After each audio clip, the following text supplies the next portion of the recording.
Patient को check करना है। जी सर।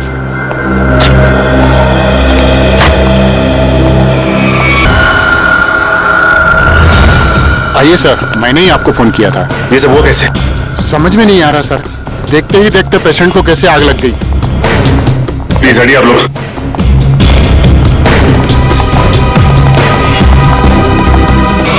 अंश,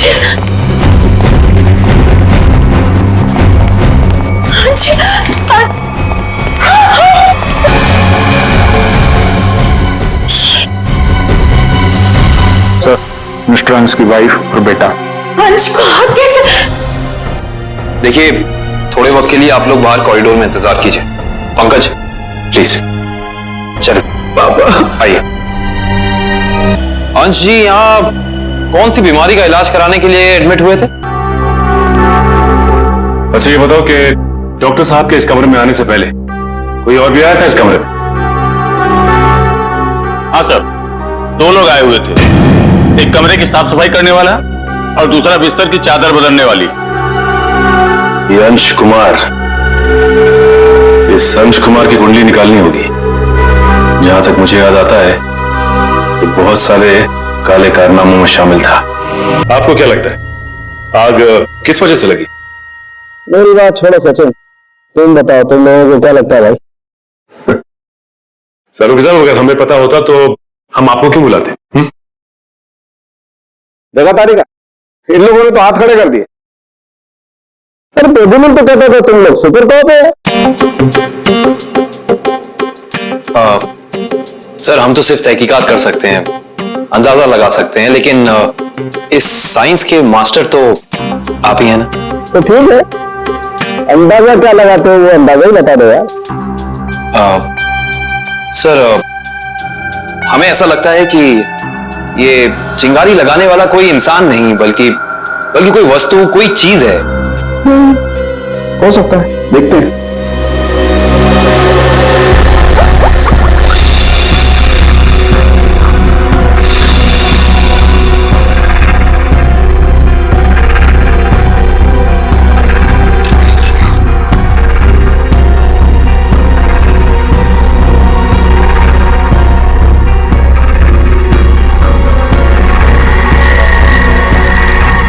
ये बात है। क्या बात है सर? अंश की इस चमड़ी के टुकड़े पर मुझे दो किस्म के केमिकल मिले। एक का नाम कोजू और दूसरे का चिलिंगफी। कोजू और चिलिंगफी? ये केमिकल के नाम या कोई चाइनीज रेस्टोरेंट के? पंकज मजाक में। और ये दोनों केमिकल जब आपस में मिल जाते हैं तो एक तीसरा केमिकल बनता है जो बहुत ही आसानी से आग पकड़ लेता है अगर उसे एक निश्चित मात्रा से ज्यादा ऑक्सीजन मिल जाए तो। और जैसे ही डॉक्टर साहब ने इस कमरे का दरवाजा खोला, यहां का ऑक्सीजन लेवल बढ़ गया। इसका मतलब अंश की बॉडी पे यह केमिकल हॉस्पिटल के किसी अंदर वाले ने लगाया है। अंदर वाले ने। देखिए, आप बेवजह हम पर शक कर रहे हैं। हम भला अपने मरीज की जान क्यों लेंगे? डॉक्टर साहब, हम भी यही जानना चाहते हैं कि आपने किसके कहने पे वो केमिकल अंश की बॉडी पे लगाया? देखिए, मैंने मिस्टर अंश को छुआ तक नहीं। मैं तो एक एक दवाइयां उनके बॉडीगार्ड के सामने देता था। अगर आपने नहीं छुआ तो किसने किया है? किसने स्पंज बाथ दिया उसे? देखिए, मिस्टर अंश यहाँ पर फूड पॉइजनिंग के इलाज के लिए आए थे, तो स्पंज बाथ देने का तो सवाल ही नहीं उठता। मैं कह रहा हूं ना कि हम में से किसी ने भी उनकी बॉडी के ऊपर कोई केमिकल नहीं लगाया। अच्छा, तो आप ये कहना चाहते हैं कि डॉक्टर सालुंके गलत कह रहे हैं? जी नहीं, मैं ये बिल्कुल नहीं कह रहा हूं। मैं सिर्फ इतना कह रहा हूं कि मैंने या मेरे किसी भी स्टाफ ने उनकी बॉडी के ऊपर कोई केमिकल नहीं लगाया है। दो लोग आए हुए थे। एक कमरे की साफ सफाई करने वाला और दूसरा बिस्तर की चादर बदलने वाली। माय गॉड, कहीं वो केमिकल उस चादर पे तो नहीं लगा हुआ था जो अंश के कमरे में बिछी हुई थी? डॉक्टर साहब, ये सारी बेडशीट कहां रखी जाती? देखिए सर, यहाँ पर सारे रूम नंबर्स लिखे हुए हैं और उस कमरे के रूम के अनुसार वहाँ की बेडशीट और बाकी का सामान रखा हुआ है। सर, ये अंश के रूम का लॉकर है।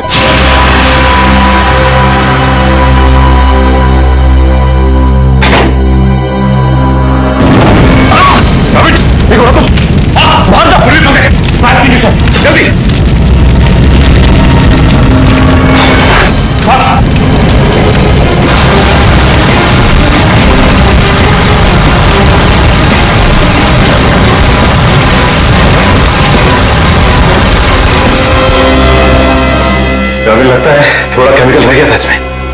सही कह रहे हो सचिन, अब तो इस लॉकर को बाहर निकालना ही पड़ेगा। आप लोग प्लीज थोड़ा पीछे रहिए।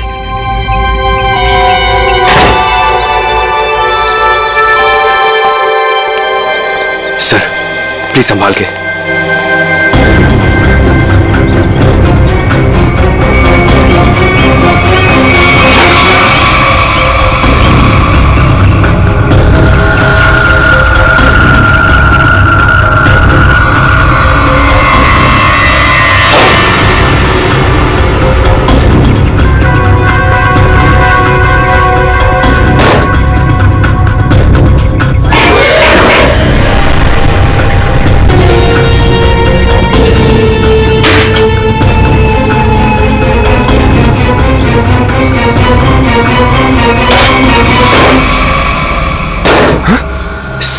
ये क्या, आपकी बार तो आग ही नहीं लगी?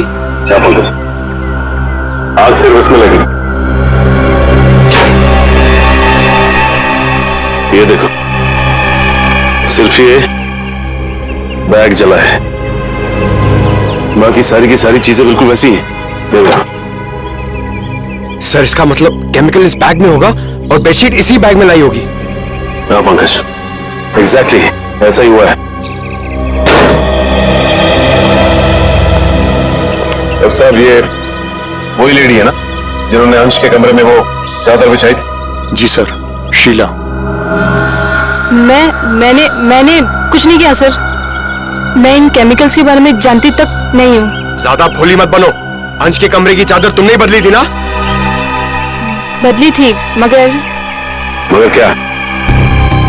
एक औरत ने मुझे 50,000 रुपए दिए थे और कहा था अंश साहब के कमरे में ये चादर बदल देना। उसने आपको पैसे दिए और आपने पैसे ले लिए? एक बार भी नहीं सोचा कि इसके पीछे उसका मकसद क्या है? मुझे क्या पता था साहब, कोई ऐसे तरीके निकालेगा किसी का खून करने के लिए। उसका चेहरा पहचानती हो? स्केच बनवा सकती हो उसका? नहीं, उसने अपना चेहरा दुपट्टे से ढक रखा था।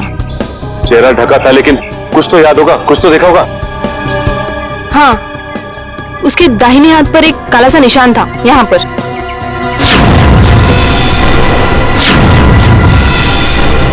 ठीक है, आप लोग जा सकते हैं। जी सर। अंश को फूड पॉइजनिंग हुई उसके घर पे, जिसके बाद वो हॉस्पिटल में एडमिट हुआ। और कमाल की बात है कि हॉस्पिटल में आने के बाद वो जल के मर गया। कुछ तो गड़बड़ है।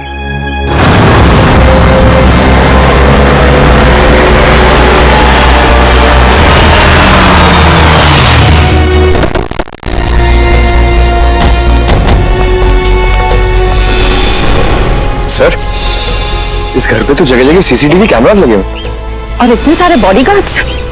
लगता है अंश जानते थे कि उनकी जान को खतरा है।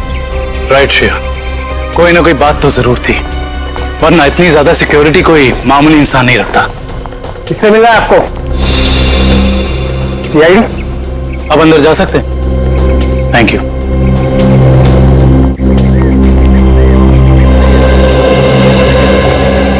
सर, ये घर तो बड़ा आलीशान है। अंश बहुत पैसे वाला रहा होगा। जितना बड़ा आदमी उसके उतने ज्यादा दुश्मन। नमस्कार। नमस्ते, आपसे कुछ सवाल पूछने थे। जी पूछिए। जिस रात अंश जी की तबीयत खराब हुई, उस रात उनका खाना किसने बनाया था? साहब, खाना तो मैंने बनाया था, लेकिन मैंने कुछ नहीं किया। तो फिर सिर्फ अंश की तबीयत क्यों खराब हो और किसी की क्यों नहीं? मुझे मालूम नहीं। अब मालूम नहीं कहने से तो काम नहीं चलेगा ना। कोई तो था जो चाहता था कि अंश हॉस्पिटल पहुंच जाए, ताकि वहां वो खूनी बड़ी आसानी से उस जुर्म को अंजाम दे सके। एनीवेज, हमें उस पार्टी की गेस्ट लिस्ट चाहिए थी। जी। गोपी पिछले 5 साल से उनका खाना बना रहा है। ये ऐसा कुछ नहीं कर सकता। तो और कौन कर सकता है? क्या आपको किसी पर शक है? शायद गगन? गगन? अच्छा, ये गगन कौन है? पापा का बिजनेस मैनेजर था। अभी कुछ दिन पहले उसे नौकरी से निकाल दिया था। पार्टी में गगन भी आया था? हाँ, मगर बिन बुलाए। हाँ साहब, गगन हो सकता है। उस दिन पार्टी में मैंने उसको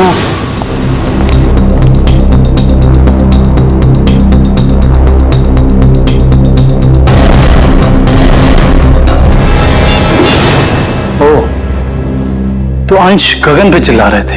हाँ साहब, पर म्यूजिक की आवाज बहुत तेज थी। मैं समझ नहीं पाया कि साहब गगन को क्यों डांट रहे थे। मगर अंश ने गगन को नौकरी से क्यों निकाला था पता नहीं, मगर जरूर कोई बड़ी बात रही होगी जो उन्होंने अपने 10 साल पुराने एम्प्लॉय को एक ही झटके में काम से बाहर निकाल दिया। गगन को नौकरी से क्यों निकाल दिया था, इसका जवाब ढूंढना होगा। क्या अंशी की मौत हो गई है? जी हाँ, और हमें शक है कि उनकी मौत में आपके पति गगन का हाथ है। ये क्या कह रहे हैं आप? गगन अपनी जान दे सकते हैं पर वो किसी की जान लेने की कभी सोच भी नहीं सकते। सोचा नहीं बल्कि कर दिया। बहुत ही लंबी चौड़ी प्लानिंग के साथ गगन ने अंश को हॉस्पिटल में ही जला दिया। आपको कुछ गलतफहमी हुई है, गगन ऐसे नहीं है। वो ऐसा नहीं है तो कैसा है, वो तो उनसे मिलने के बाद ही पता चलेगा। वो कब तक वापस लौटेंगे? मुझे नहीं पता। मैंने पुलिस स्टेशन में उनके गुमशुदा होने की रिपोर्ट भी लिखवाई है। कल से वो गायब है। बुरा मत मानिएगा मैडम, लेकिन मुजरिम अक्सर खून करके ऐसे ही फरार हो जाते हैं। बार बार उनको मुजरिम कह करके उनका अपमान मत करिए। अगर उनको जुर्म करना ही होता तो वो अंश जी की बात मान करके अंकित को मार ना देते। एक मिनट, क्या कहा आपने? अंश जी ने गगन को अपने बेटे अंकित का खून करने का काम सौंपा था, पर गगन ने साफ इनकार कर दिया और इसी वजह से उन्होंने गगन को नौकरी से निकाल दिया। ओह, तो इस वजह से गगन को नौकरी से निकाल दिया गया। और कोई बाप अपने बेटे को मरवाना क्यों चाहेगा? सर नहीं सर, ऐसा नहीं हो सकता। आप प्लीज कह दीजिए झूठ है। मेरे पापा मुझे मारने की प्लानिंग कभी कर ही नहीं सकते। हम जानते हैं ये बात आप लोगों के लिए काफी धक्का पहुंचाने वाली है। गगन की पत्नी झूठ बोल रही है। अपने पति को बचाने के लिए कुछ भी मन गढ़ंत कहानी बना रही है वो। अंश जैसा पिता अपने इकलौते बेटे को मारने की कैसे सोच सकता है?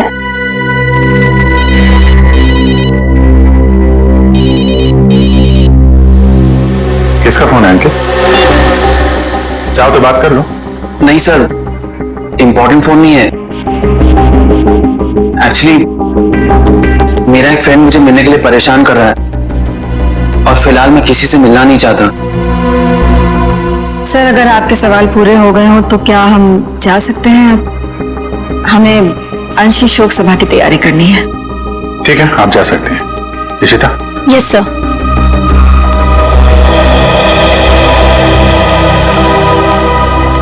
सर जब जब अंकित का फोन बज रहा था तब उसका रवैया कुछ अजीब सा नहीं हो रहा? लग तो रहा था कुछ छुपा रहा है। नजर रखो इस पे।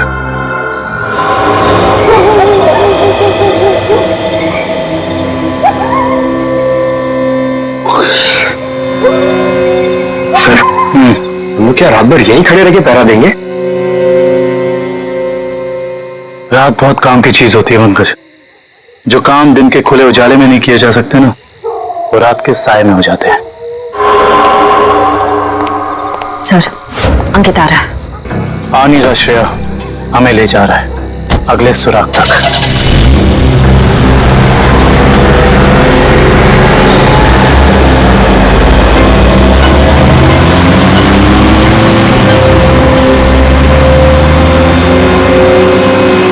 Let's go.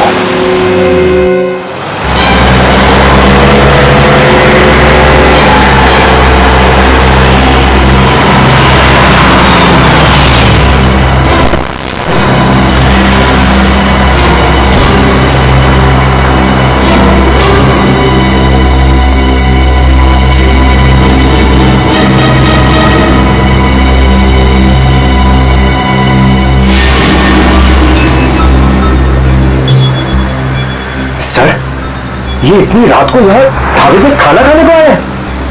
नहीं पंकज, खाना खाने नहीं आया ये यहाँ ऐसे इंसान का इंतजार कर रहा है जिसे ये दिन के उजाले में नहीं मिल सकता।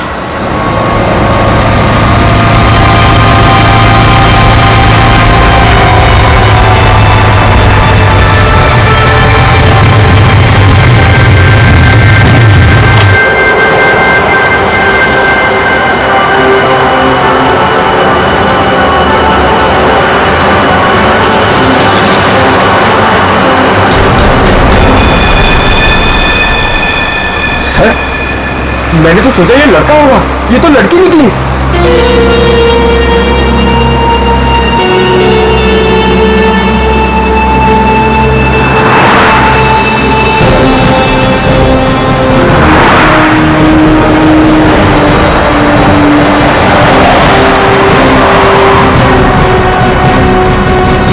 अरे आप लोग और यहाँ? हाँ हम बहुत मेहनत करें आपके पापा के खूनी को ढूंढने की। वैसे ये कौन है? ये स्वाति मेरी बेस्ट फ्रेंड है। हाँ, वो तो हमने देख ही लिया है।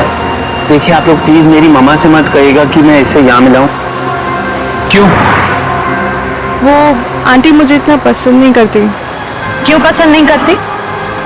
मालूम नहीं, पर नहीं करती, और उनके गुस्से से मुझे बहुत डर लगता है। ठीक है, नहीं बताएंगे। सब बचपन से ही मुझे प्रिंसिपल ऑफिस के बाहर खड़े होने में बड़ा डर लगता था।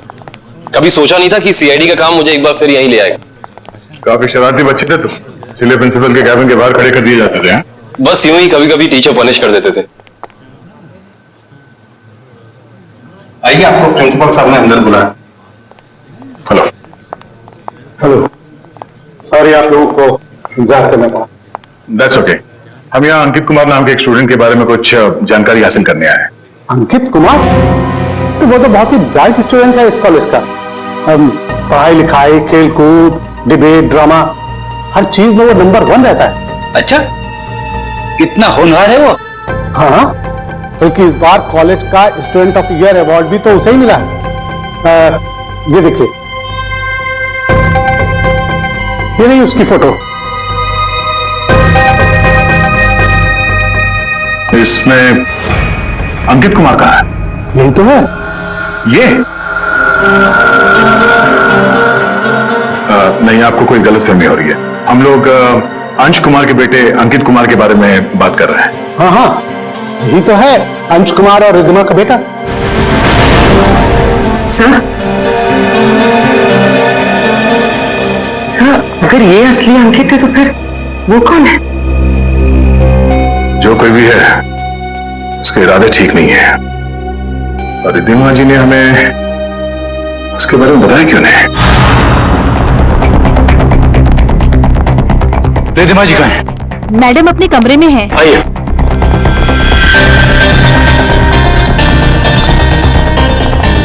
मैडम सीआईडी वाले आए हुए हैं। मैडम, रिद्धिमा जी।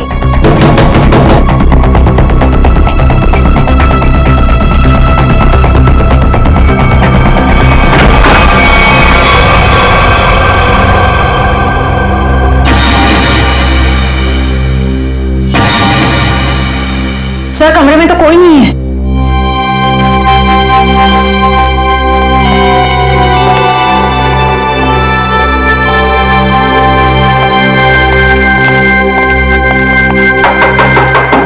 रिद्धिमा जी।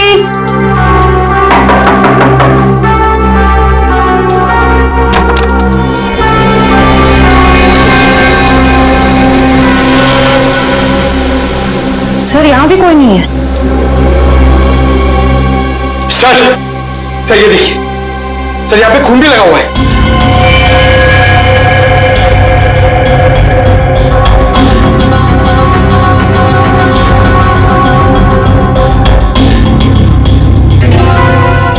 शायद रिद्धिमा जी का किडनैप हो गया। इन टुकड़ों को देख के तो यही लगता है कि उनकी किडनैपर के साथ हाथापाई हुई होगी। अंकित कहाँ है? बुलाओ उसे। अंकित बाबा तो आज सुबह घर से बाहर चले गए हैं। निखिल, अंकित को फोन लगाओ। इस कमरे में इतना कुछ हो गया और किसी को भनक तक नहीं लगी। फायदा क्या घर में इतनी सिक्योरिटी का? अच्छा ये बताओ कि खिड़की के पीछे की तरफ भी कैमरा लगा है ना? जी सर। मुझे उसकी फुटेज देखनी है।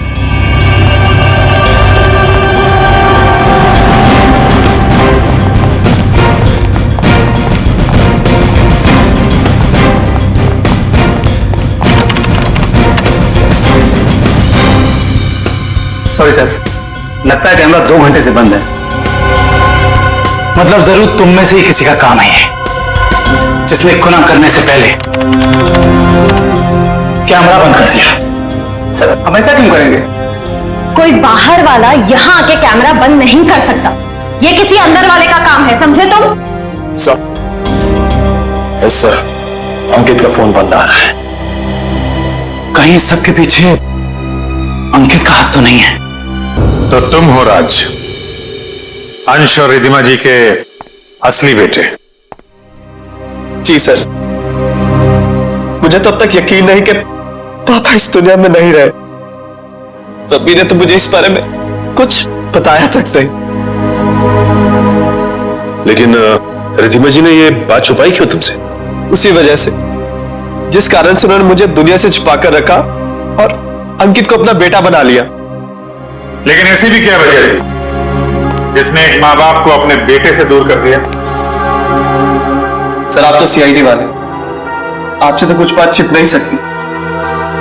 अपने खानदानी बिजनेस को आगे बढ़ाने के लिए मेरे पापा ने कुछ गैर कानूनी काम किए हैं। जी हाँ, जैसे रिश्वत देना, करप्शन को बढ़ावा देना, गैर कानूनी बिल्डिंग्स बनवाना और कभी कभी गैंगस्टर्स की मदद करना। सर, मुझे यह कहते हुए बहुत शर्मिंदगी है कि मेरे पापा इस देश के अच्छे नागरिक नहीं बन सके और वो बहुत ही अच्छे पिता थे। इन गैंगस्टर से बचाने के लिए उन्होंने मुझे दुनिया से छुपा कर रखा। तो तुम्हारी सुरक्षा के लिए उन्होंने तुम्हें खुद से दूर कर दिया और गोद ले लिया अंकित को, ताकि कभी कोई तुम्हारे परिवार को नुकसान पहुंचाता तो निशाने पे अंकित होता, तुम नहीं। एग्जैक्टली। और जब ये बात अंकित को पता चली, उसका रवैया कुछ उखड़ सा गया। उसने मम्मी पापा की इज्जत करना बंद कर दिया। पिछले कुछ दिनों से तो वो पापा को ब्लैकमेल कर रहा था कि अगर उसे प्रॉपर्टी का आधा हिस्सा नहीं मिला तो वो ये राज पूरी दुनिया को बता देगा। सर हो सकता है शायद इसी वजह से अंश ने अंकित को मारने के लिए गगन से कहा। हाँ सर, हो सकता है कि गगन की वाइफ सच कह रही हो सकता है।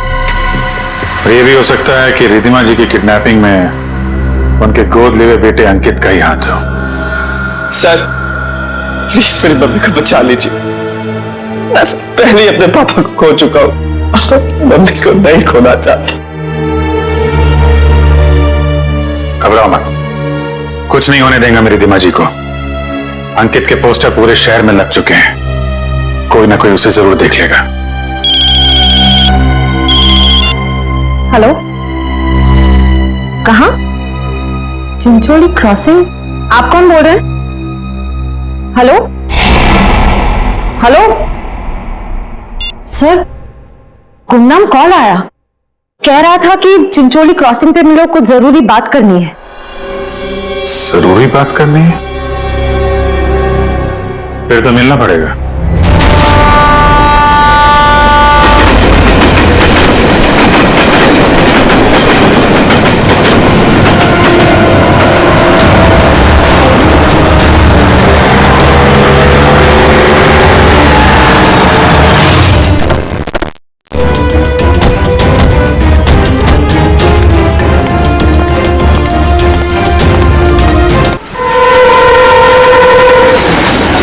क्या बताना चाहते थे? सर, मैंने आपको फोन इसलिए किया था क्योंकि जिस आदमी का आपने पोस्टर लगाया है उसे मैंने कहीं देखा है सर। तुमने पक्का ध्यान से देखा ना? वो अंकित ही है। हाँ सर, वो अंकित ही था। कहाँ देखा है उसे? सर, अगर मैं आप लोगों को बताऊंगा तो कहीं मैं मुसीबत में न पड़ जाऊं सर। देखो, तुम्हें कुछ नहीं होगा। तुम बताओ, तुमने कहाँ देखा था अंकित को? सर, मैंने उसे हसनपुरा की चौल में देखा था सर। हसनपुरा चौल?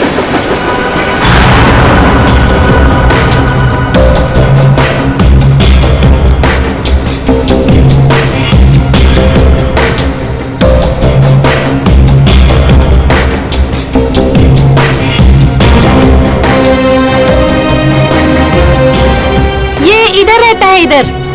हाँ।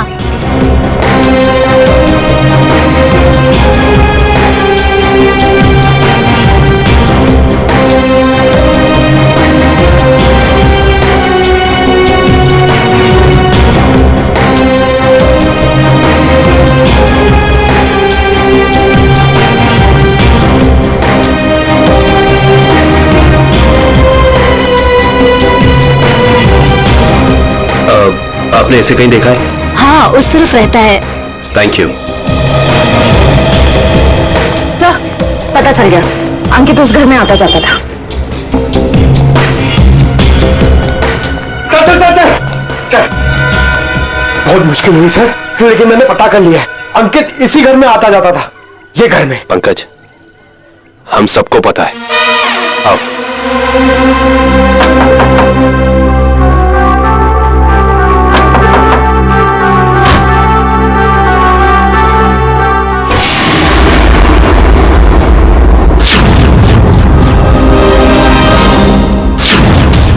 आप लोग? हाँ, हम लोग। सर यहाँ? हमें एक बॉडीगार्ड की जरूरत थी, तो सोचा क्यों ना तुमसे मिल लिया जाए। क्या मजाक करते हैं साहब? सीआईडी को कब से बॉडीगार्ड की जरूरत पड़ने लगी? जब से तुम जैसे बॉडीगार्ड गुनाह करने लग गए। जिस परिवार ने तुम्हें अपनी सुरक्षा के लिए रखा था, तुम उसे ही नुकसान पहुंचा रहे हो। ये क्या कह रहे हैं साहब आप? अंकित क्यों आता था यहाँ? अंकित बाबा यहाँ नहीं आए। हमसे झूठ बोलने का कोई फायदा नहीं है। सीआईडी से ना कोई बच सका है और ना बच पाएगा, इसलिए कह रहे हैं सब सच सच बता दो। हम जान चुके हैं कि अंकित अंशी का बेटा नहीं है। बताओ क्या सच है? बोलो क्या सच है? बताता हूँ। दरअसल में अंकित का असली बाप मैं हूँ। तो?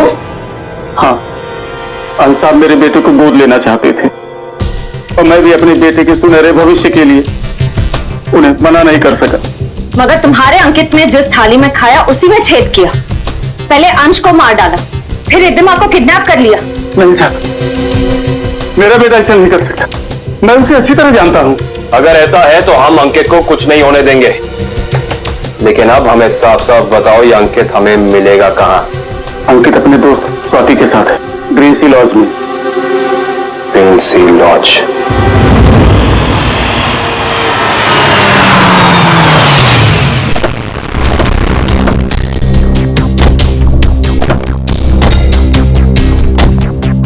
सर, ये अंकित की गाड़ी है, अंदर चल के चेक करते हैं।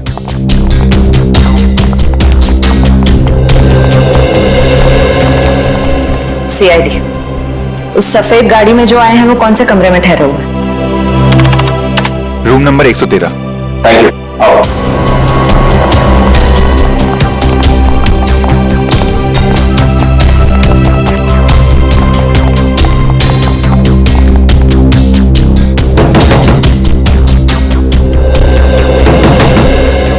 कौन है?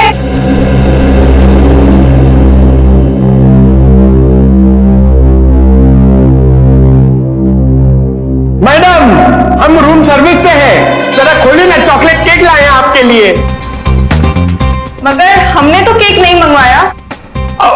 मैडम वो क्या है ना, हमारे होटल का 5वीं सालगिरह है, इसीलिए हम सबको चॉकलेट केक खिला रहे हैं। आप भी खाइए ना प्लीज। सीआईडी,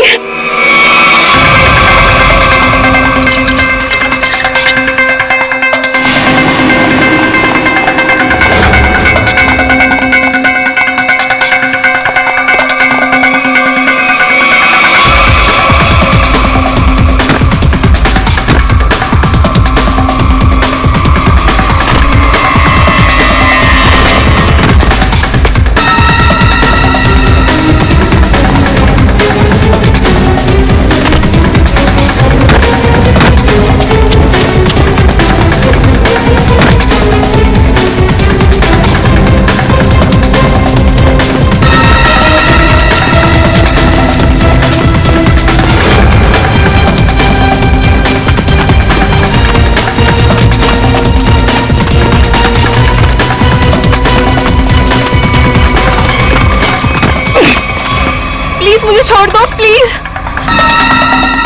तुम वही हॉस्पिटल वाली लड़की हो? प्लीज मुझे जाने दो, मैंने कुछ नहीं किया। सीआईडी की आदत नहीं है मुजरिमों को जाने देने की। हाँ, मैंने ही पैसे दिए थे उस लड़की को ताकि वो केमिकल वाली बेडशीट अंश के बेड पे बिछा सके। किसके कहने पे किया था तुमने ये? अंकित के। कहाँ मिलेगा ये अंकित? पता नहीं। अच्छा, तो ये तो पता होगा ना कि रिद्धिमा को कहाँ छिपा के रखा है? नहीं पता। ये पता नहीं, वो पता नहीं, तुम्हें पता क्या है स्वाति? गगन कहाँ है ये पता है मुझे। ऐसी तो और क्या क्या पता है तुम्हें? कैसे हुआ ये? मुझे जानबूझ के नहीं मारा सर, मैं सिर्फ अपने आप को बचाना चाहता था। ये गगन सही कह रहा है, अगर हमने अपने बचाव के लिए इसे नहीं मारा होता तो ये हम दोनों को मार देता। हम समझ सकते हैं। श्रेया, इनके स्टेटमेंट रिकॉर्ड कर लो। आप लोग जाइए प्लीज इनके साथ में। चलिए।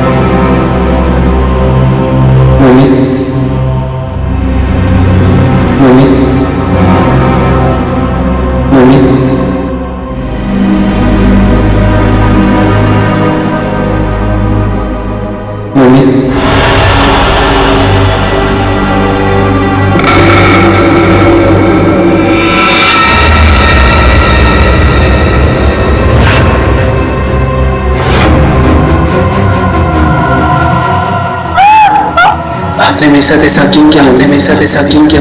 क्यों मुझे धोखा दिया? क्यों मुझे धोखा? क्यों मुझे मार दिया? क्यों मुझे मार दिया? बोलिए मम्मी, जवाब दीजिए। बोलिए मम्मी, जवाब दीजिए। क्यों किया आपने ऐसा मेरे साथ? क्यों किया आपने ऐसा मेरे साथ? क्यों हमने बेटे को मार दिया? क्यों हमने बेटे को मार दिया? जवाब दीजिए मम्मी, जवाब दीजिए मम्मी। बोलिए आपने ऐसा क्यों किया? बोलिए आपने ऐसा क्यों किया? क्यों मुझे मारा? क्यों मुझे मारा? क्यों मुझे मारा? क्यों क्यों?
मरे हुए लोग कभी जिंदा नहीं होते रिधिमा जी। ये सब तो सीआईडी का प्लान होता है गुनहगार से उसका जुर्म कबूल कराने का। अंकित तो कोई मरा ही नहीं था। इतना बड़ा धोखा मेरे साथ। मैं धोखा तो तुमने दिया। मैंने जो कुछ भी किया अपने बेटे के लिए किया है। राज, तुम्हारे पापा तुम्हें अपने गैर कानूनी बिजनेस में शामिल करना चाहते थे, लेकिन मैंने तुम्हें हमेशा गुनाहों के इस साए से दूर रखना चाहा। माँ, मैंने कभी सपने में भी नहीं सोचा था तुम भी पापा की तरह इस तरह गुनाहों के दलदल में धंसी हुई हो। और इसीलिए इन्होंने पापा को मारने के लिए मेरी मदद ली थी और प्रॉपर्टी में 25% शेयर देने का वादा भी किया था। इस प्लान में तुम दोनों मिले हुए हो, इसके बारे में तुम्हारी दोस्त स्वाति ने हमें पहले ही बता दिया था। उस पार्टी के दिन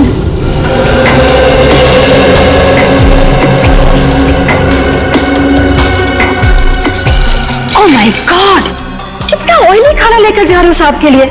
डॉक्टर ने परहेज के लिए कहा है ना।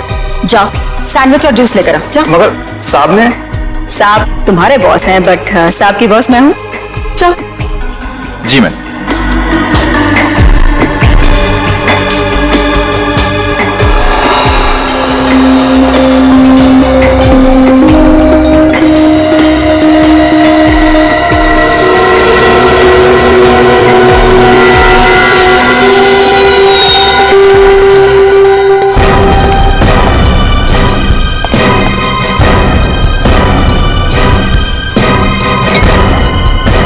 गुड, तुम जाओ, मैं साहब को खाना खिला दूंगी। जी मैम। मैं कभी सोच भी नहीं सकता था कि आप ऐसा करेंगे। खुद गुनाह किया और मुझे फंसा दिया। तो और क्या करती? तुम्हें पता चल गया था कि अंकित अंश को मारना चाहता है, इसीलिए मैंने आखिरी वक्त पर सारी बाजी पलट दी। और उस पलटी बाजी में मेरी भी बलि चढ़ा दी थी।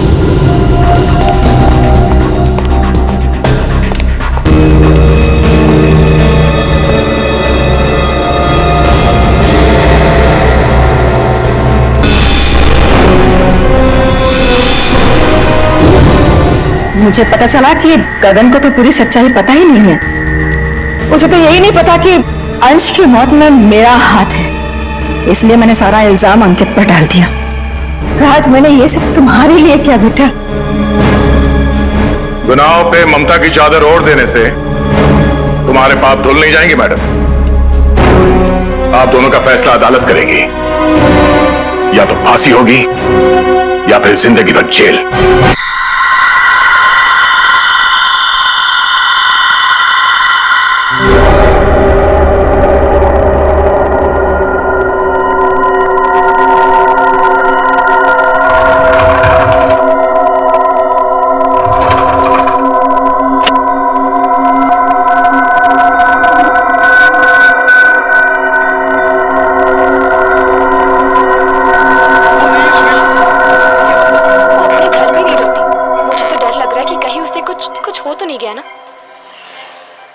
सना का एक दोस्त भी गायब हो गया यामिनी। हो सकता है इन दोनों की गायब होने की वजह एक ही हो। हर्ष, ये तो वही लड़का है जो सना के साथ था। ऐसी क्या जरूरी बात थी कि तू रात तक नहीं रुक सकता था? मैं जानता हूँ सुनील, तुझे मेरी बात पे यकीन नहीं आएगा। ये घबराए हुए लग रहा है, कुछ हो तो नहीं गया? कल रात को सना को राहुल पर जब वो वहां पर गई तो गाउन था, फर्श पे खून पड़ा था। क्या बकवास कर रहा है? मैं सच कह रहा हूँ सुनील, इसलिए कल रात को उसे अपने घर पे जाने नहीं करना। इसीलिए सना के घर पे ताला लगा हुआ है। ये सना का भी ना दिमाग खराब हो गया। वो है कहाँ पर अभी? वो नहीं है सुनील। नहीं है मतलब? सना गायब हो गई। गायब हो गई मतलब? देख, साफ साफ बता, हुआ क्या? कल रात मेरे घर एक बस आई थी, सना को लेकर।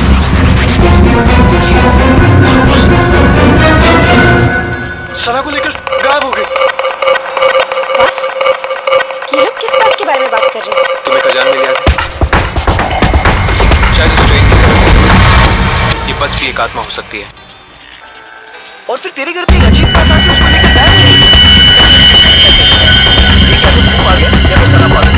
मैं जा रहा हूँ। सुनील, सुनील रुक जा। सुनील, चलो।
ठंडी हवा।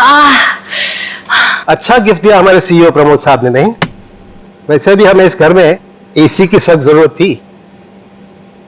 अच्छा घनश्याम जी, मतलब आपको इस घर में मेरी जरूरत नहीं है? अरे मैडम, अगर ऐसी बात होती तो क्या मैं दूसरी शादी करता? अच्छा अच्छा, चलो बहुत रात हो चुकी, अभी हमें सोना चाहिए। चलो सो जाओ।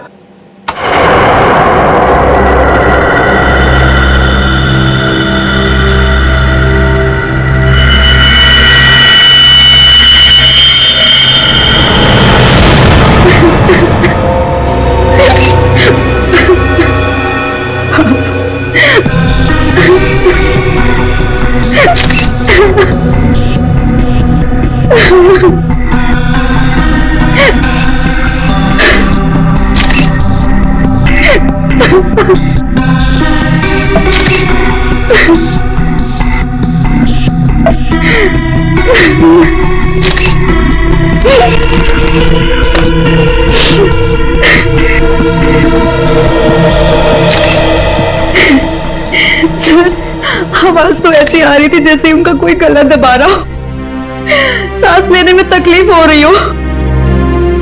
फिर अचानक से उनके फ्लोर पे गिरने की आवाज आई और शांत हो जाओ। कमरे का दरवाजा अंदर से बंद। हाँ सर, दरवाजा तो आपके आने के बाद खुला। समझ में नहीं आ रहा है, खिड़की पर ग्रिल है, दरवाजा अंदर से बंद था, अंदर कोई था नहीं। ऊपर से ये फ्लैट 13 फ्लोर पे है सर, तो इसलिए बाहर से चढ़ के अंदर आना थोड़ा मुश्किल लगता है।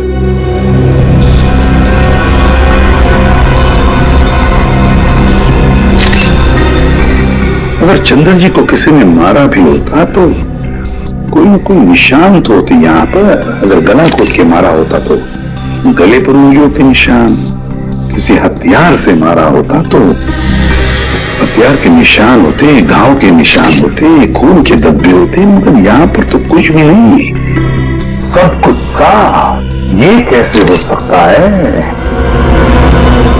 सर, शायद इन्हें किसी दवा का रिएक्शन हुआ।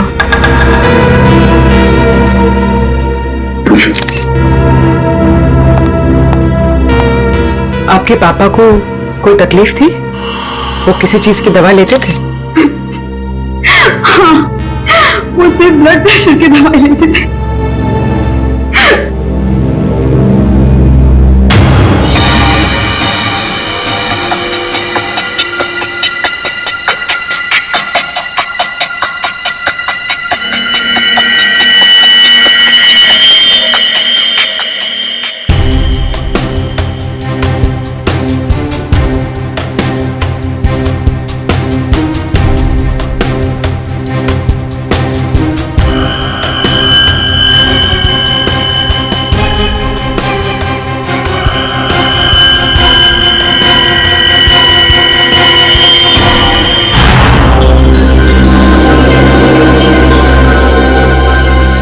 यहाँ कुछ लगा हुआ है, पाउडर जैसा। इन्होंने सोने से पहले कुछ और खाया? हाँ। जी नहीं, रात को खाना खाया था हम दोनों ने, बस।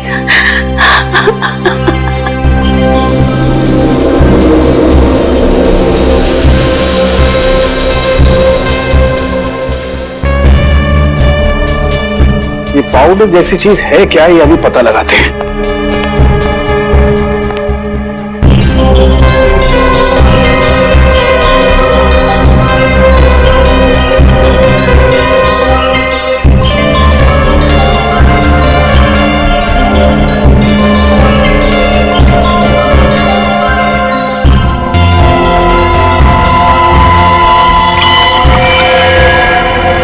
Oh my God, ricin. Ricin? हाँ, राइसिन बहुत ही खतरनाक जहर है, जरा सा छुआ और आदमी गया काम से। इसका एक्शन टाइम? गया बस चाय की चुस्की जितना, कुछ ही पलों में अंदर जाता है, चोक कर देता है बॉडी को और इंटरनल ब्लीडिंग शुरू हो जाती है। जहर यहाँ आया कैसे? सर, ये खिड़की के पास से कुछ मिला सर। क्या देखूं जरा?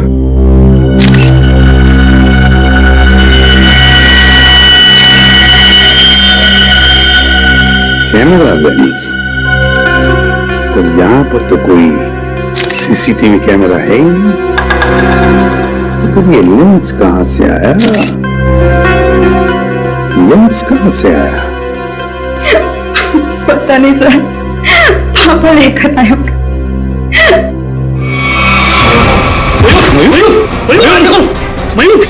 मयूर, आप दोनों के अलावा कोई और भी यहाँ रहता है?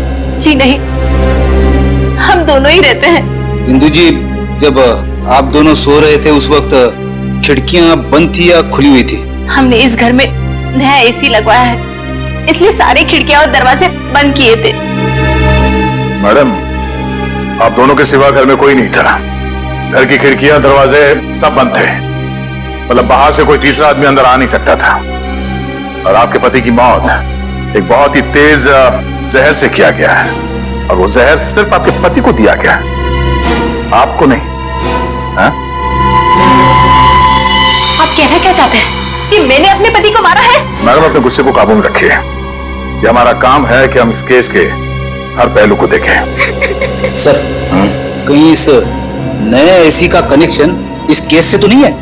हो सकता है उसकी हवा से। नहीं फ्रेडी, ऐसा नहीं हो सकता, क्योंकि अगर ऐसा होता तो पति पत्नी दोनों पर उस जहर का असर था। ये जहर रायसन घर में आया कैसे?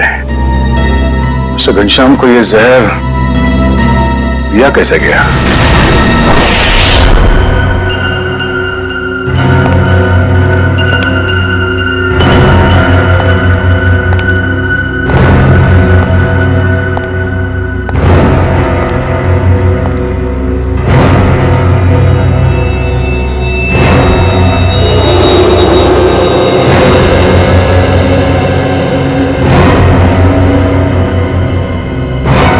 बस बॉडी में रेसिन ज्यादा मात्रा में नहीं गया था, इसीलिए बच गया है। ये एंटीडोट लगा दिया है, बच जाएगा, चिंता की कोई बात नहीं है। चलो, वेरी गुड। निखिल, मयूर को दूसरे कमरे में लेकर जाओ। अच्छा, संभाल के। हाँ,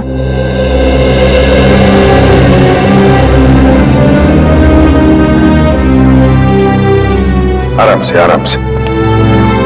सांके, वो जो लेंस हमें चंद्रा के घर से मिले थे, उसके बारे में कुछ पता चला अब तक?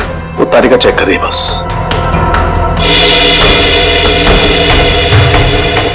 एक ही तरीके से दो खून, घनश्याम और चंद्रा, एक ही तरीके से, और वो भी राइसिन पॉइजन से। राइसिन से। पर सर, इन दोनों विक्टिम्स को राइसिन पाउडर दिया किसने होगा? वही तो, वो तो हम पता लगा ही लेंगे पूर्वी, मगर पता नहीं क्यों मुझे ऐसे लग रहा है कि दोनों के बीच में कोई ना कोई संबंध जरूर है। कोई ना कोई संबंध जरूर है। सर, हाँ इशिता। सर, घनश्याम और चंद्रा एक ही कंपनी के लिए काम करते थे, जी गिज़्मो इलेक्ट्रॉनिक स्टोर। मैंने कहा ना, कोई ना कोई कनेक्शन तो जरूर है इस घनश्याम और चंद्रा में। दोनों एक ही कंपनी के लिए काम करते थे, जी गिज़्मो इलेक्ट्रॉनिक स्टोर। हेलो, क्या? ठीक, ओके। सर, कल्याण में एक और मौत हुई है, एक औरत की। मंजू नाम है उसका। कैसे? सर, गला घोटने से, और वो रूम में अकेली थी। मंजू की मौत गला घोटने से हुई, लेकिन वो कमरे में अकेली ही थी। अकेली थी। राइसिन, इस राइसिन पॉइजन की गुत्थी तो अब वहीं पर सुलझेगी, जी गिज़्मो स्टोर।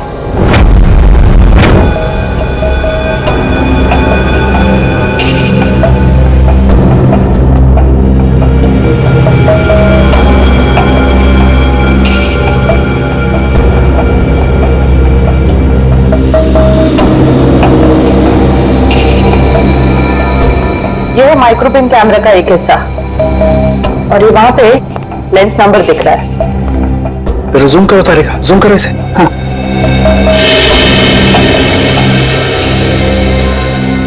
अब क्लियर है। एक मिनट, ACT 129098। और एक मिनट, ये देखो सचिन, ये जो तुम्हें व्हाइट डार्क स्पॉट दिखाई दे रहे हैं, ये दरअसल राइसिन के क्रिस्टल्स हैं।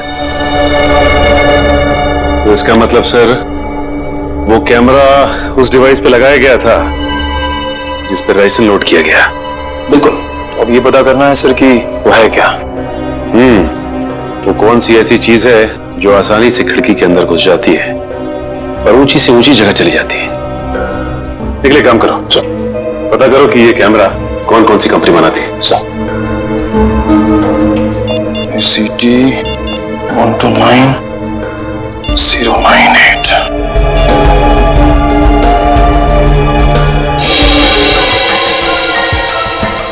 सर, सर ये कैमरास दो कंपनी बनाती है सर। एक बेंगलोर में है सुपरविजन, दूसरी नोएडा में है सेट ब्राइट कंपनी। ओके, एक काम करो, तुम बैंगलोर वाली कंपनी को फोन लगाओ, मैं नोएडा में फोन लगाता हूँ। Sir. Hello, Z bright company? जी बोलिए। जी मैं मुंबई CID से इंस्पेक्टर सचिन बोल रहा हूँ। CID से? जी हाँ, मैं आपके सेल्स ऑफिसर से बात करना चाहता था। सर आप होल्ड कीजिए, मैं आपका कॉल कनेक्ट कर देता हूँ। ठीक है। देखिए, मैं मुंबई CID से इंस्पेक्टर निखिल बोल रहा हूँ। मुझे ये सुपरविजन कंपनी के क्या? अच्छा, ओके, शिफ्ट हो गई। Okay, thank you. सर ये बेंगलोर वाली कंपनी 1 साल पहले बंद हो चुकी है, अब वहां पे कोई और कंपनी है। हेलो सर, मेरे सीनियर लाइन पे हैं, आप बात कीजिए। जी कहिए, मैं मिस्टर राजेश बोल रहा हूँ। मिस्टर राजेश, मैं CID से इंस्पेक्टर सचिन बोल रहा हूँ, मुंबई से। जी कहिए। हमें थोड़ी मदद चाहिए थी आपकी। कैसी मदद सर? देखिए राजेश जी, हम ये जानना चाहते हैं कि आपकी कंपनी 129 ACT 129098 इस सीरीज के कैमरा पिछले 2 हफ्तों में मुंबई में कहां भेजे? सर आप प्लीज मुझे अपना फैक्स नंबर दे दीजिए, जैसे ही मुझे पता चल जाएगा मैं आपको तुरंत फैक्स कर दूंगा। ठीक है, थैंक यू।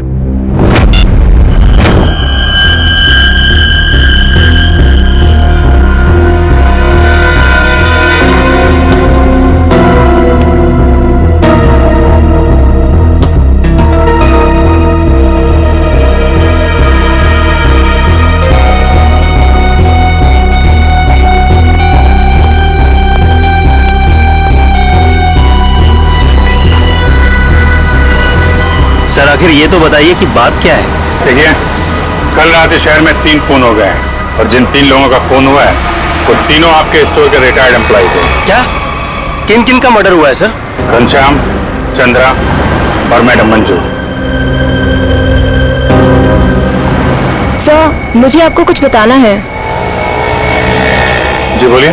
सर जिन 3 लोगों के नाम आप ले रहे हैं वो तीनों ही कल हमारे स्टोर में शॉपिंग के लिए आए थे और कुछ फ्री वाउचर से कुछ शॉपिंग भी की थी। Special gift voucher? सर हमारे पुराने CEO मिस्टर प्रमोद ने कुछ 6 लोगों को फ्री शॉपिंग वाउचर्स दिए थे, जिनमें से एक उन्होंने खुद भी रखा था और सबने कल शाम को अपनी पसंद के कुछ गैजेट्स खरीदे थे। और बाकी तो? सर मिस्टर गौतम और मिस्टर आशीष। सर पूरे स्टोर में राइसन का नामो निशान भी नहीं है। सर ये कुछ वाउचर्स मिले। इन्हीं फ्री वाउचर्स की बात कर रही थी आप? सर मैं इन्हीं वाउचर्स की बात कर रही थी। ओके। आशीष, गौतम और प्रमोद, इन तीनों की जान खतरे में है।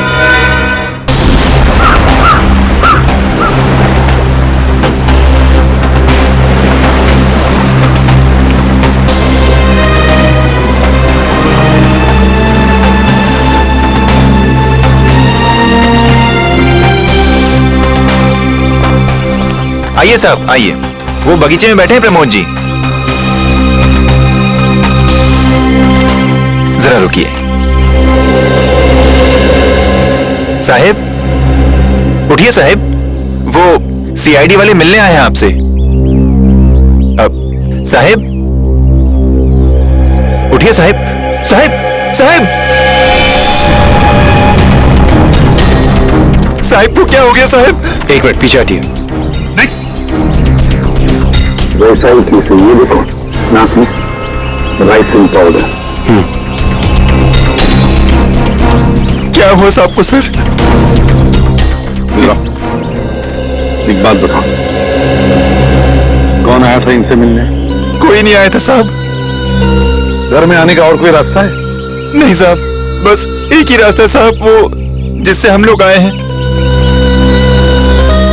और कौन कौन रहता है तुम दोनों के अलावा इस घर में? कोई नहीं साहब, बस हम दो ही रहते हैं साहब।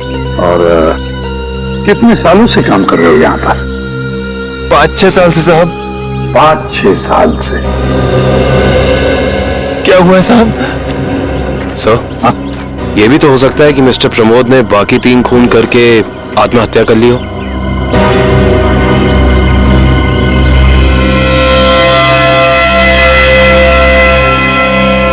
ये वही नया खून है जो तुम्हारे सेठ ने लाया था?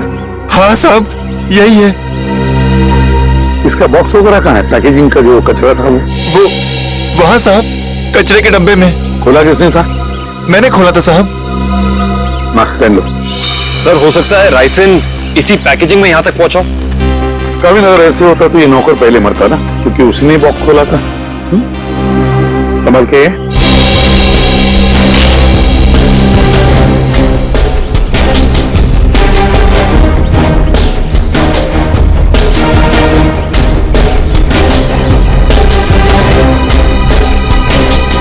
सर, यहाँ तो जरा सा भी राइसन नहीं मिला, तो फिर राइसन यहाँ आया कैसे?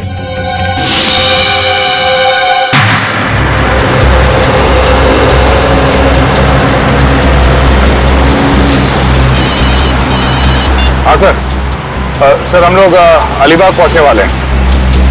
हाँ सर, इलेक्ट्रॉनिक स्टोर के एक्स ऑपरेशन ऑफिसर गौतम के बेटे की एनिवर्सरी पार्टी है वहाँ। हाँ सर, हम वहाँ पहुंचते ही आपको रिपोर्ट कर देंगे। या थैंक यू सर। पार्टी में बहुत लोग होंगे। हाँ सर, अगर राइसिन का अटैक होता है तो बहुत बेगुनाह लोग अपनी जान गंवा बैठेंगे। नहीं, हम ऐसा होने नहीं देंगे।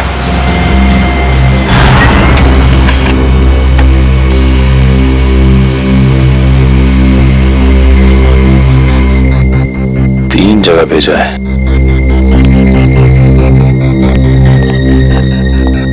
सर, फैक्स आ गया। मुंबई में 3 जगह कैमरास भेजे गए हैं।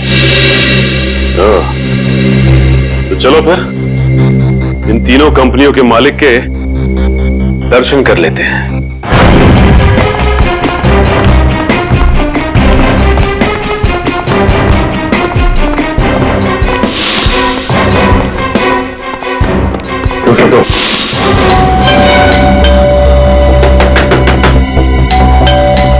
मिस्टर आशीष, सर, कहीं हमें आने में देर तो नहीं हो गई? आशीष,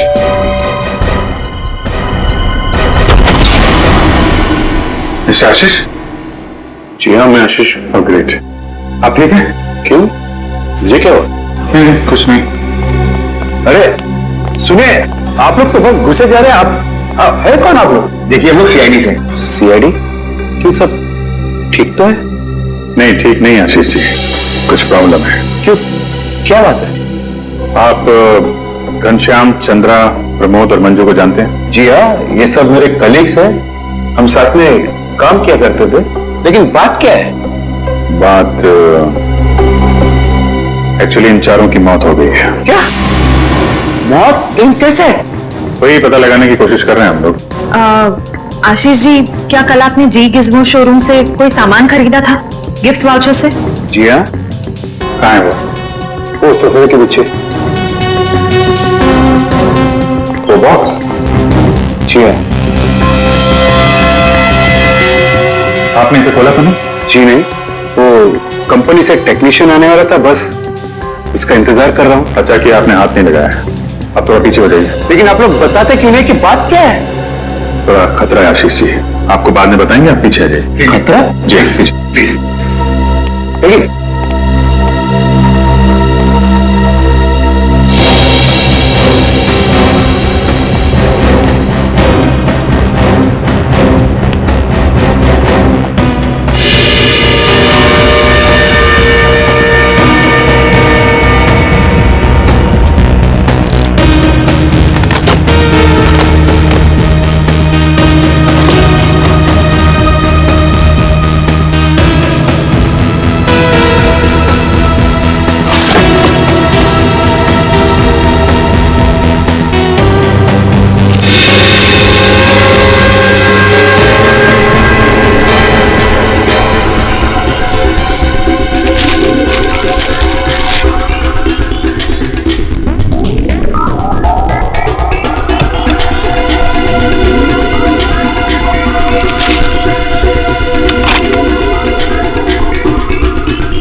इसमें तो कुछ भी नहीं है। वो जानलेवा पाउडर राइसिन गिफ्ट बॉक्स में नहीं आया तो फिर लोगों के पास पहुंचा कैसे?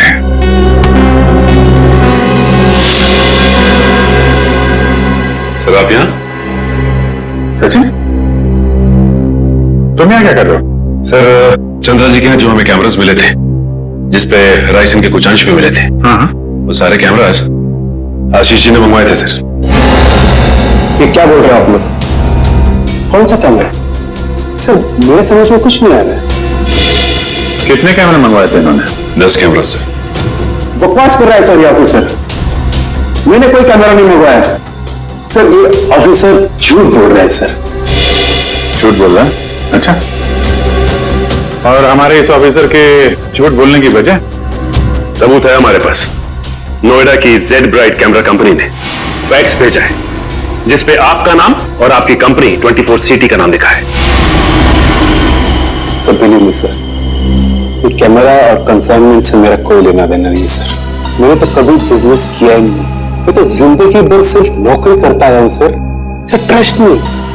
तो फिर आपका नाम और नंबर कंसाइनमेंट में कैसे? सर मुझे पता नहीं है सर। तो आप कहना चाहते हैं कि आपने कोई नया कंसाइनमेंट रिसीव नहीं किया है? जी नहीं। अभी पता चल जाएगा कंसाइनमेंट रिसीव किया है या नहीं। तलाशी लो।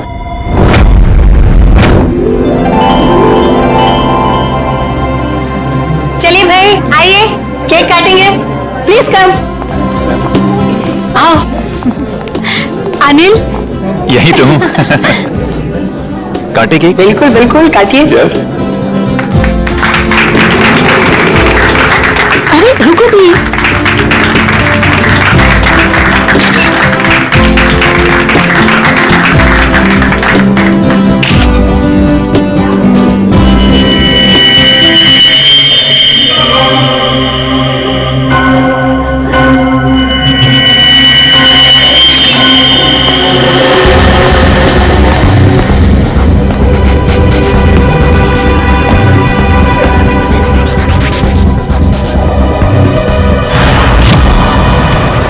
सर जितने भी लोग राइसिन की वजह से मरे वो राइसिन उन तक जी गिज़्मो इलेक्ट्रॉनिक स्टोर से ही पहुंची थी। हाँ दर्शक, मुझे इस बात का डर है कि गौतम जी ने अपने बेटे को देने वाला गिफ्ट कहीं खोल न दिया।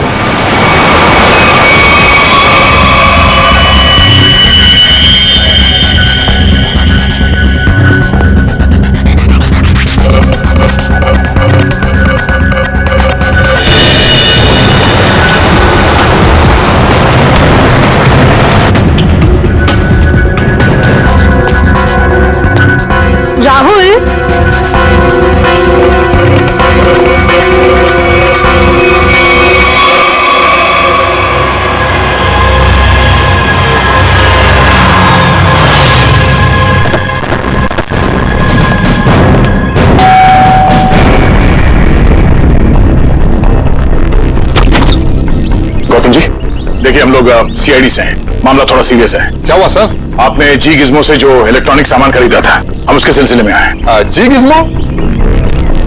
आइए आइए।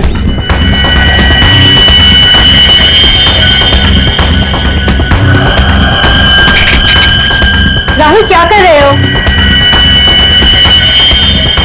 राहुल मेरी बात सुनो। Rahul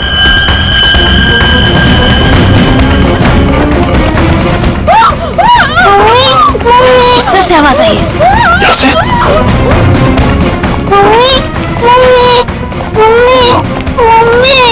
Sangeeta, Sangeeta, sir please ambulance बुलाइए ना सर। क्या हो गया सर इसको? देखा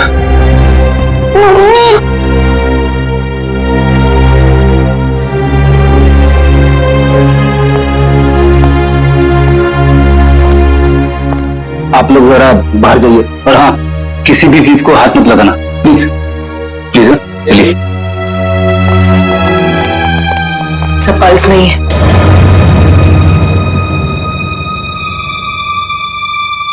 सर ये देखिए नाक के पास कुछ व्हाइट पाउडर जैसा है।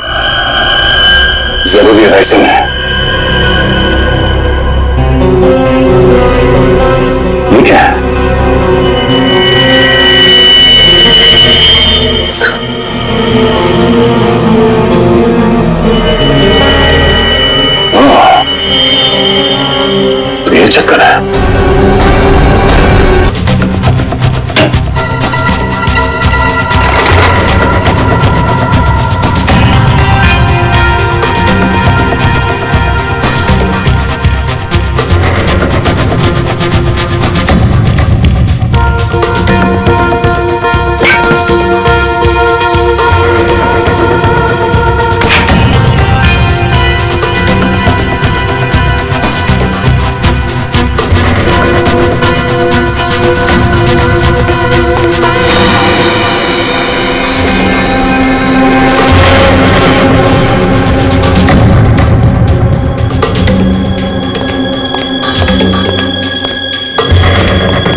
सर, मुझे अंदर कुछ नहीं मिला। मुझे भी कुछ नहीं मिला सर। सर कैमरास नहीं मिले सर, लेकिन किचन के कोने में ये पड़ा हुआ है सर। सफेद पाउडर? कहीं ये राइसिन तो नहीं? हाँ सर, लगता तो ऐसा ही है। मिस्टर आशीष, ये राइसिन पाउडर आपके यहाँ क्या कर रहा है? ये राइसिन? ये राइसिन क्या है? क्या सर राइसिन? सर अब राइसिन क्या है ये भी नहीं मालूम है। सर ये क्या हो रहा है सर? ये सब मैंने नहीं किया है सर। कोई मुझे फंसाने की कोशिश कर रहा है सर। बाकी के कैमरे कहाँ हैं जो आपने खरीदे थे? प्लीज सर, मुझे कुछ नहीं मालूम, मैं बेकसूर हूँ सर। ये कैमरा, राइसिन, मैं कुछ नहीं जानता sir. I am just innocent sir. Sir इनको कुछ याद नहीं आ रहा है, इनकी याददाश्त थोड़ा कमजोर हो गई है। अगर आप कहें तो नहीं, इनको दूर ले चलते हैं, वहां की हवा पानी अच्छी है, वहां आपको सब याद आ जाएगा। चलिए सर प्लीज सर, आइए। मैं बेकसूर हूँ सर। सर मुझे सर आप मुझे 100 बार भी पूछेंगे तो मेरा जवाब एक ही होगा सर कि ये मैंने नहीं किया है सर, मैंने किसी को नहीं मारा है। तो फिर आपके नाम पे वो कैमरास किसने मंगवाए? और वो राइसन वो आपके यहाँ कहां से आया? मैं सच कह रहा हूँ सर, मुझे नहीं मालूम। मुझे कोई फंसाने की कोशिश कर रहा है सर। कौन फंसा रहा है आपको? कौन फंसाएगा आपको? हाँ? सर मुझे अगर मालूम होता तो मैं पहले ही बता देता था ना आपको। देखिए आप झूठ बोल रहे हैं। 5-5 लोगों का खून करने के बाद ये मासूम बनने का नाटक मत कीजिए, समझे? मैंने कुछ नहीं किया है, मैं बेकसूर हूं सर। मुझे जाने दीजिए सर प्लीज।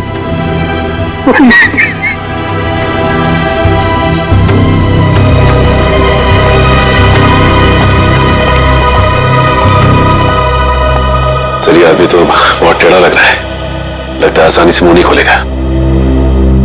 सचिन लगता है ये सच बोल रहा है। सर लेकिन सारे सबूत तो इसी की तरफ इशारा कर रहे हैं। सबूत तो पैदा भी किए जा सकते हैं सचिन। जरा सोचो, सारे कैमरास अपने नाम पर मंगवाना और फिर राइसिन पॉइजन अपने ही घर में छुपा के रखना। जो आदमी ये सारा प्लान करके इतनी होशियारी से सब कुछ कर रहा है, क्या वो इतनी मामूली सी गलती करेगा? कुछ और ही चक्कर है, कुछ और ही चक्कर है ये। सर अब पता कैसे लगेगा कि सबके पीछे है कौन? उस डिलीवरी बॉय से पूर्वी, कुरियर कंपनी के डिलीवरी बॉय से, उस लड़के से जिसने वो सारे कैमरास आशीष के घर पर पहुंचाए थे, उस डिलीवरी बॉय से।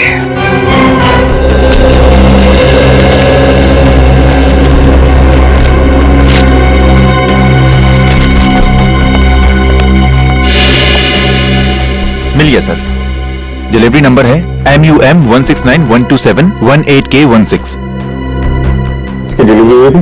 यस सर, ये पैकेट जिस दिन हमें मिला था डिलीवरी उसी दिन हुई थी। इसका रिकॉर्ड है हमारे पास। किसने की थी delivery? Delivery boys Piyush. Piyush? जरा बुलाओ उसे। पीयूष जरा बाहर आओ।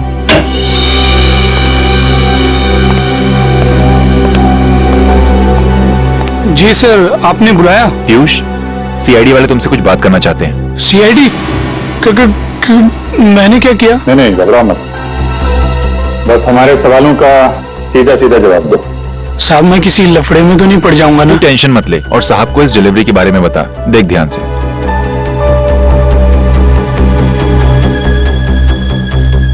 डिलीवरी किया ना साहब? किसको की थी? साहब जिसका नाम है उसी को किया ना? सवारा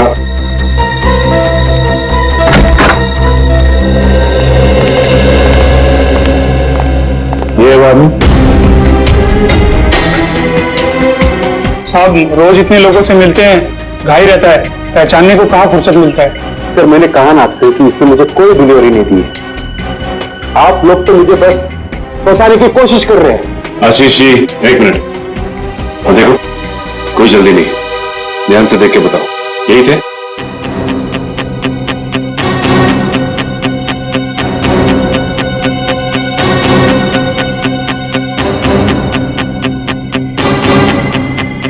लगता तो यही है सर। झूठ बोल रहा है सर वो। जबरदस्ती में काम कोशिश कर रहे हो। कभी नहीं मुझे डिलीवरी तूने। झूठ बोल रहा है। एक मिनट झूठ बोल रहा है सर। तुमने इन्हें डिलीवरी दी थी तो चालान पे साइन तो लिया होगा ना? हाँ साइन तो लिया ही होगा साहब। तो पर्ची लेकर आओ। लाता हूँ साहब, लाता हूँ। सर मेरी बात सुनिए सर, ये झूठ बोल रहा है, मुझे फंसाने की कोशिश हो रही है सर। अरे हाँ पीयूष रुको, क्या हुआ? कुछ नहीं सर, वो सीआईडी वाले चालान मांग रहे हैं। हाँ दे दो। पर्ची लेने में इतनी देर क्यों लगा रहा? देखो जरा अंदर जाके। सर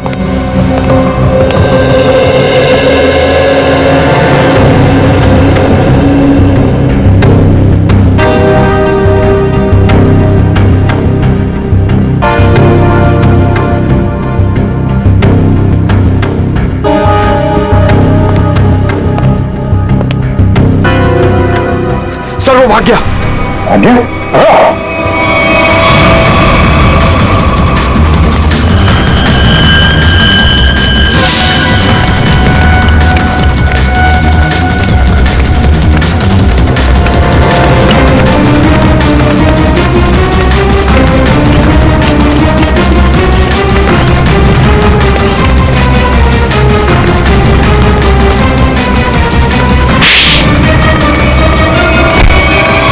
तुम्हें क्या लग रहा था कि बच के निकल जाओगे तुम?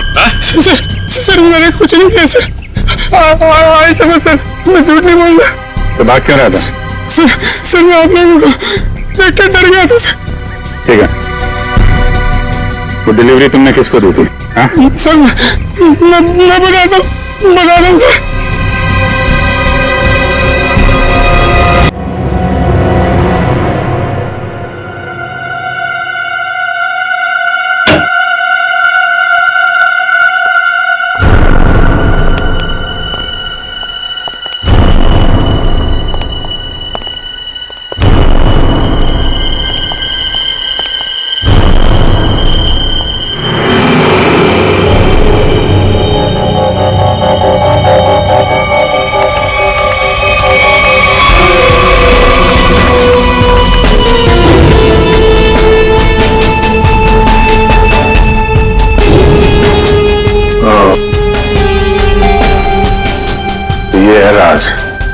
इलेक्ट्रॉनिक बग्स का और उनके शिकार करने के तरीके का।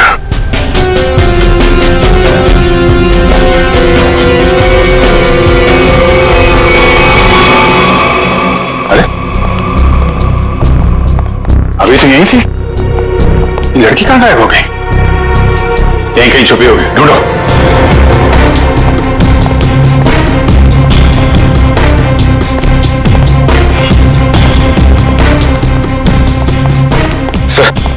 इस तरफ नहीं सर। सर यहाँ भी कोई नहीं है।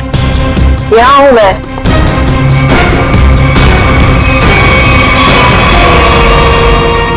तुम इन सब के पीछे ये तो पता चल चुका है, लेकिन ये सब किया क्यों तुमने? बदला, दूसरों का हक छीनने वालों से बदला। किसका हक? कैसा बदला? मेरे पापा के हक का बदला, उनकी मौत का बदला। पापा की मौत का बदला? उनकी सारी जिंदगी की मेहनत चुरा ली गई। मेरे पापा एक बहुत बड़े इलेक्ट्रॉनिक जीनियस थे। उन्होंने रोबोटिक में एक ऐसी टेक्नोलॉजी डिजाइन की जिससे मशीन्स इंटेलिजेंटली काम कर सकें। लेकिन आशीष ने मेरे पापा के रिसर्च के पेपर्स और सारे डिजाइन चोरी कर लिए और फिर उन्हें अपने नाम पे रजिस्टर करवा लिया और बाद में वॉशिंग मशीन्स और बाकी इलेक्ट्रॉनिक गैजेट्स पे उनको फिट करवा के नाम, पैसा और इज्जत कमाने लगा। तुम्हारी दुश्मनी मिस्टर आशीष से थी, तो बाकी सबको तुमने क्यों मारा? उन्होंने तुम्हारा क्या बिगाड़ा था? ये सब एक ही गैंग के मेंबर हैं। इन सब ने मिलके मेरे पापा को कंपनी से निकलवाया, खुद तो बहुत पैसा कमाया और मेरे पापा वो तो बेरोजगार हो गए, नौकरी चली गई उनकी। वो ये सदमा बर्दाश्त नहीं कर पाए, डिप्रेशन में चले गए और फिर उनकी मौत हो गई। मैंने पहले तो मिस्टर प्रमोद की सिग्नेचर्स की प्रैक्टिस की और फिर मैंने फ्री वाउचर्स पे उनके साइन किए और फिर मैंने उन 6 लोगों के सामान में बग डाल दी। तुम्हारे साथ जो कुछ हुआ वो गलत था, लेकिन तुमने जो कुछ किया वो भी गलत है। तुम्हें अपने आप को कानून के हवाले करना पड़ेगा। नहीं, बिल्कुल नहीं। जब तक मैं गौतम और आशीष को उनके पापा की सजा न दिलवा दूं, तब तक मैं कानून तो क्या, अपने आप को किसी के हवाले नहीं करने वाली। आप लोग घबराइए मत, मैंने आप सबके मनोरंजन का भी बहुत खास इंतजाम किया है। देखना नहीं चाहेंगे?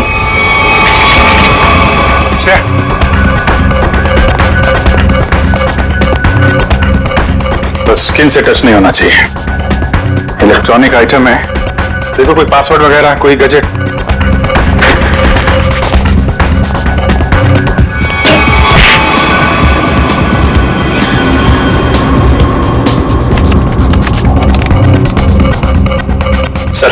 सर इससे गैजेट्स बंद नहीं हो रहे हैं। सर गोली मार देता हूँ। नहीं, गोली मत चलाना।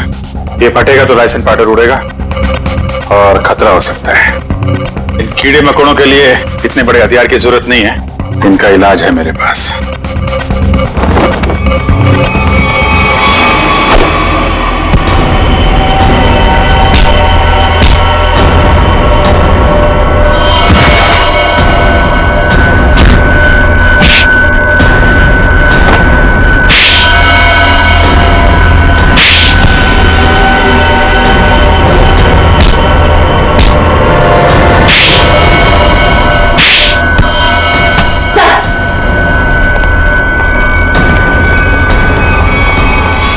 जुर्म का रास्ता हमेशा जेल की कोठरी में खत्म होता है रश्मि।